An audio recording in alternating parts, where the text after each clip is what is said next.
එක මොහොතකට ඇස් වහගෙන එනවද මාත් එක්ක බ්‍රින්දල් කන්දේ මතක අතර අතරමං වෙන්න? කාලෙකින් මම අද ආයමත් නමක් නොදන්න උසම උස ගස් යාය මැදින් බ්‍රින්දල් කන්ද මුදුනටම ආවා.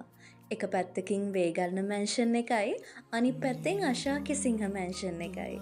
කනා මැදිරි එලි තරමටම පොඩියටයි ඒවා මෙතනට පේන්නේ. ඔයා දන්නවද තිමවුරය?